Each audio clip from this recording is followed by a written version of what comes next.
Have you ever walked into a room and thought, something just feels off? The furniture looks nice, the colors are trendy, but somehow the space doesn't flow. I'm Ariana, the founder of Ariana Designs Interiors and Ariid Home. And today, I'm sharing the top design tips for layout mistakes and that I see all the time and how to fix them. These are mistakes I see in luxury home, in condos, in remodels, and even brand new builds. The good news, every one of them has a solution. By the end of the video, you will know how to arrange your space so it feels balanced, inviting, effortless, no matter the size or the style of your home. One of the biggest issues I see is the furniture blocks the natural pathways throughout the room. Imagine walking into your living room and the first thing you hit is the back of the sofa. Instantly, the room feels cramped and unwelcoming. When we plan the layout, I always think about invisible pathways. Ask yourself, how will the people naturally move through the space? From the entry to the sitting room, from the kitchen to the dining room. Keep these paths clear.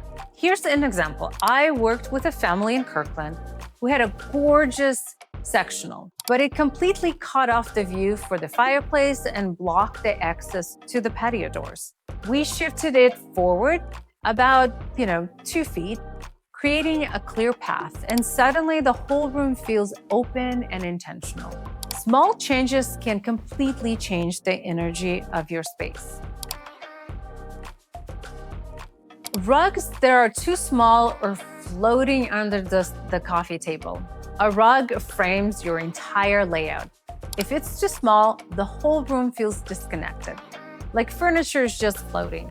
Here's my design rule. At minimum, the front legs of your sofa and chair should rest on the rugs. For a larger space, go even bigger, so then the main seating room is all full on the rug. Think of your rug as a frame of a painting. Without the frame, the space feels disconnected. With a right rug, suddenly your sofa, your chairs, your tables all read as one cohesive group. I once had a client who swapped a 5x7 rug for a 9x12. Nothing else was changed in the room, and the space instantly felt balanced and grounded.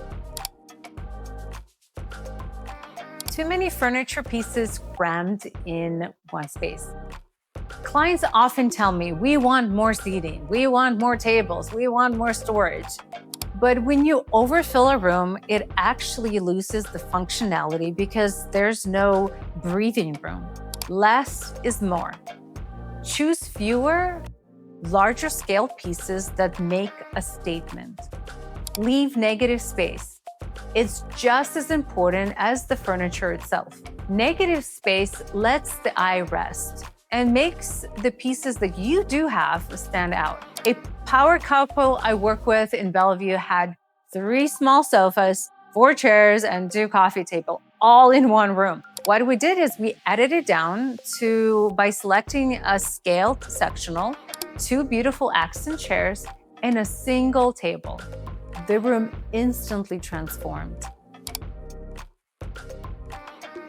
Mismatched sizes throws off the room. Think of a massive sectional with one tiny coffee table or a huge dining table with delicate chairs. It doesn't work, no matter how beautiful each piece is. If the proportions are off, the room feels wrong. Here's a few rules that we like to introduce. A coffee table should be about 2/3 the length of your sofa. Side tables should be roughly the height of the arms of your sofa. Dining table should feel substantially balanced next to the table, not dwarfed by it. Proportion is what makes the room feel harmoniously. When pieces relate to each other, the whole design feels effortless. Mounting TV too high or making them the only focal point. When I walked into a home where the TV was huge, almost at the ceiling height, but when you sit down, you had to look up and your neck hurts just looking at it. That's not good design. The center of your TV should be about the level of your eyes. When you sit down, usually 42 to 48 inches off the floor. And here's another tip. Don't let your TV be the only star of the room. Balance it with build-ins, a fireplace, maybe some art, so that the space feels designed, not dedicated only for a TV. Pushing everything against the wall, in reality, it will make your space feel disconnected.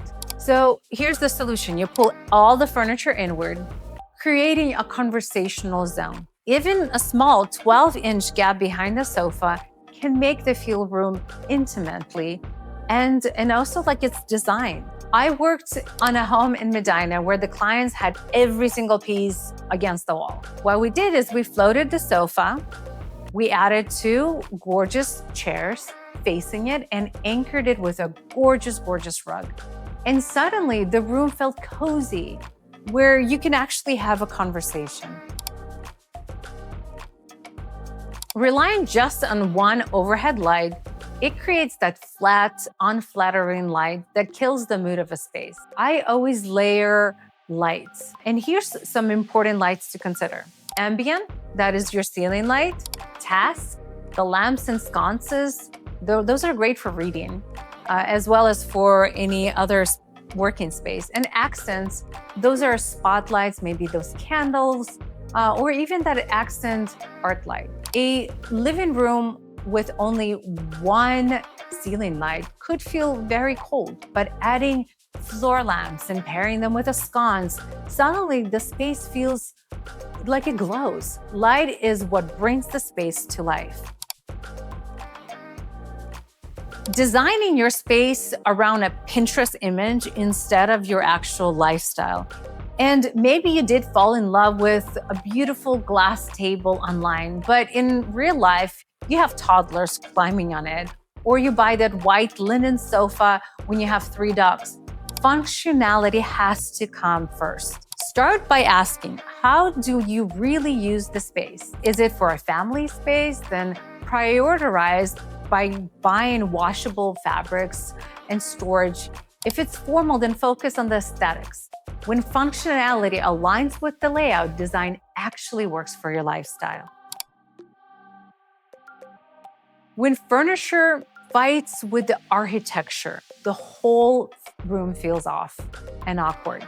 Use those architectural features as your anchor. For example, a fireplace will convert a full glass of windows or even a built-in should guide the way you create your furniture.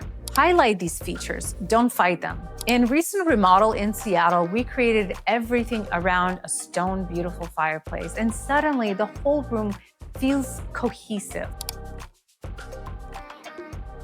Copying a Pinterest board or creating a space without addressing your own home. It might look beautiful in a showroom, but it doesn't transform into one-on-one to your space. Use those layouts as an inspiration, but you have to tailor them to your space and your flow and your lifestyle. No 2 homes are the same. The most beautiful layouts feel personal because they are created around your space, not copied from a catalog or a showroom. So here you have it, the top 10 design layouts mistakes and exactly how to fix them. Good design isn't about how many pieces you can fit into a room. It's about creating balance and flow and beauty. When the layout works, your home feels right. If you're thinking about a layout or want a designer eye or a team, here at Ariana Designs Interiors, we specialize in creating that curated craft, timeless space.